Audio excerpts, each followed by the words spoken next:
ఇప్పుడే జీ5 app download చేయండి. చూడండి మీ ఫేవరెట్ టీవీ షోస్ ఎప్పుడైనా ఎక్కడైనా. నేను బయలుదేరుతున్నాను. వెళ్లే ముందు మీకో మాట చెప్పాలి. నైట్ అంతా ఆలోచించాను. మీరు మా ఇంటికి వచ్చినప్పటి నుంచి ఇప్పటి వరకు ఏదో రకంగా మీకు నాకు గొడవ జరిగింది. మీతో అలా ప్రతిసారి గొడవ పడటం మంచిది కాదని నైట్ అనిపించింది. అలా ఎందుకు అనిపించిందో? అంతా నీ వల్లే సీత. అప్పట్లో మనం వేసుకున్న సరదా పందెం వల్ల విద్యాదేవి గారు నీకు డాన్స్ నేర్పించడానికి మన ఇంటికొచ్చారు. నీ టీచర్గా అందరం ఈవిడ్ని గౌరవించాం. కానీ నువ్వు ఈవిడే సుమతి అని హడావిడి చేశావు. అప్పట్నుంచే గొడవ మొదలైంది.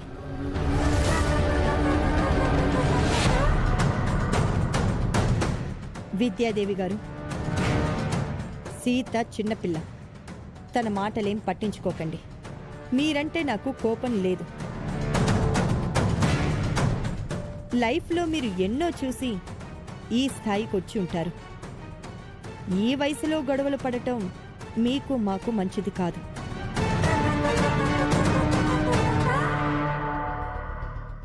ఇప్పటి వరకు జరిగినవన్నీ మర్చిపోండి. మీరు మా ఇంటి మనిషే. ఎప్పటికీ మాతో కలిసే ఉంటారు.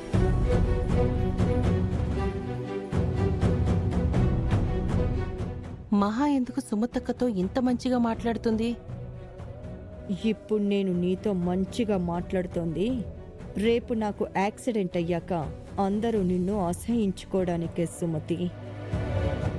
నీ విషయంలో నేను మారాను అని అందరూ నా గురించి మంచిగా అనుకుంటారు. నా విషయంలో నువ్వు మారలేదని, నా మీద పగబట్టి నన్ను చంపించావని నిన్ను ద్వేషిస్తారు. అది నా ప్లాన్. మహాలక్ష్మి అత్తయ్య ఇంత మంచిగా మాట్లాడుతుందంటే దాని వెనక ఏదో పెద్ద కుట్రే ఉండుంటుంది. నువ్వింత మంచిగా మాట్లాడుతుంటే నా చెవుల్ని నేనే నమ్మలేకపోతున్నాను చెల్లాయ్. పిన్ ఎప్పుడు మంచిదే మావయ్య, మీరే మిస్అండర్స్టాండ్ చేసుకుంటారు. నా మంచితనం వీళ్ళకి ఎప్పటికీ అర్థం కాదులేరా. నేను బయలుదేరుతాను. వెళ్ళొస్తాను విద్యాదేవి గారు. ఇల్లు జాగ్రత్త.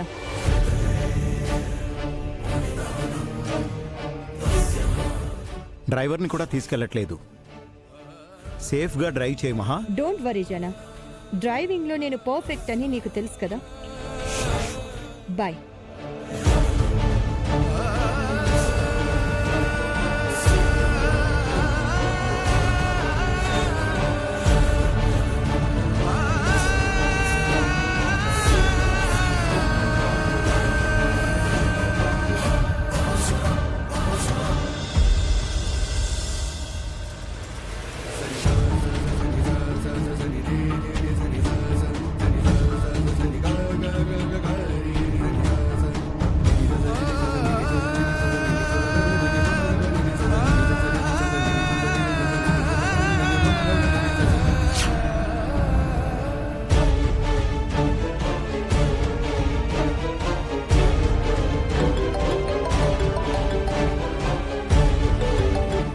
చెప్పండి సిఐ గారు. బయలుదేరారా మేడం? ఆల్రెడీ సిటీ అవుట్స్కట్స్ దాటేసి హైవేలో ఉన్నాను. ఇంకో హాఫ్ అన్ అవర్లో ఘాట్ రోడ్ రీచ్ అవుతాను.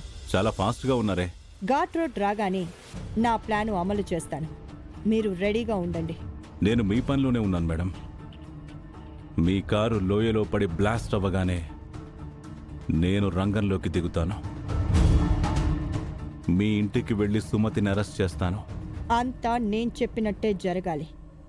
ప్లాన్లో ఏ చేంజ్ ఉండకూడదు. మీ ప్లాన్ యాజ్ ఇట్ ఈస్గా జరుగుతుంది మేడం. కాకపోతే మీరు జాగ్రత్త. కారు లోయలోకి తోసే టైంలో మీరు చాలా కేర్ఫుల్గా ఉండాలి. పొరపాటున మీరు కూడా కారుతో పాటు లోయలోకి జారిపడితే ప్రమాదం. నేను ఆ జాగ్రత్త తీసుకుంటాను. ఎలాంటి ఇబ్బంది రాదు. ఓకే మేడం, అరగంట తర్వాత యాక్షన్లోకి దిగుతాను. మీ ప్లాన్కి all the best. Thank you. సుమతికి ఎలా యాక్సిడెంట్ చేయించానో ఇప్పుడు నన్ను సుమతి అలా యాక్సిడెంట్ చేసి చంపించింది అని కాసేపట్లో అందరూ అనుకునేలా చేస్తాను. సుమతిని జైలుకి పంపిస్తాను. అసలు ఏంటో ఈ డబ్బు నోళ్ళు.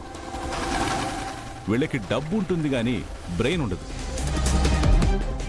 ఏదో కేసు పెట్టి ఆ సుమతిని జైలుకు పంపించడం పోయి ఇంత ప్లాన్ చేసింది.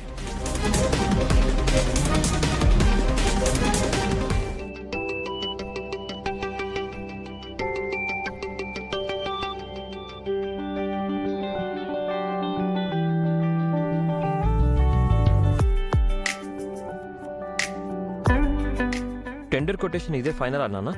అదే కోట్ చేయమని మహా చెప్పింది నాకు. ఎందుకైనా మంచిదన్నయ్య, టెండర్ వేసే ముందు కొటేషన్ గురించి మహావదన అడగడం బెటర్. అడగండి. తీరా టెండర్ వేశాక తనతో చెప్పకుండా కొటేషన్ ఎందుకు వేశారని మహా కోప్పడుతుంది.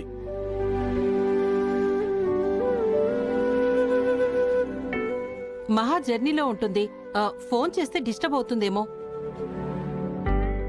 ఎలాగో బెంగళూరు వెళ్ళాక తనే ఫోన్ చేస్తుంది. అంత టైం లేదు పిన్ని. ఈరోజే కొటేషన్ ఫైనల్ చేయాలి.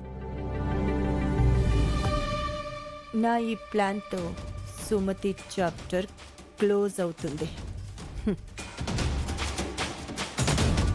మీ పిన్నికి ఫోన్ చేయి రామ్ ఒకసారి.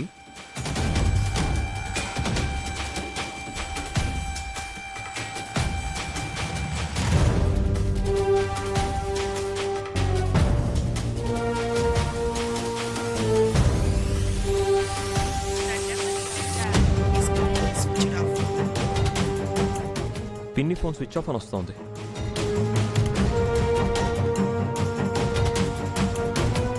ఫోన్ స్విచ్ ఆఫ్ అని రావడం ఏంటి?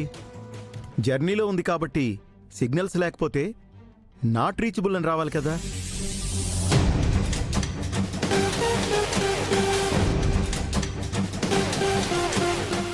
అవును కదా, మహాలక్ష్మి అత్తయ్య ఫోన్ ఎందుకు ఆఫ్ చేసుకుంది? కావాలని ఆఫ్ చేసిందేమో. నీకన్నిటికీ అనుమానమేనా సీత? ఒక్కోసారి సిగ్నల్స్ లేకపోతే స్విచ్ ఆఫ్ అని కూడా వస్తుంది. అసలు మహావదన బెంగళూరు వెళ్ళడం సీతకి ఇష్టం లేదు. మొన్నటి వరకు తనే ఆఫీస్ చూసుకుంది కదా, ఈ బెంగళూరుకి కూడా తనే వెళ్ళాలనుకుందేమో. జీ5 యాప్ డౌన్లోడ్ చేసి అన్ని ఎపిసోడ్స్ పూర్తి ఉచితంగా చూడండి.